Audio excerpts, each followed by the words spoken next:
How to use no beard filter on TikTok. Now, using a no beard filter on TikTok is very simple. Many people actually thought there is no beard filter and they have to import from Snapchat or something like that. That's completely false. You can actually find a no beard filter within the TikTok app as well.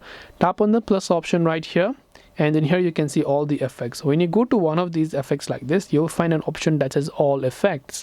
So we have to simply go to all effects tab. Now once we go to the all effects tab over here, you can see the search icon right next to the filter.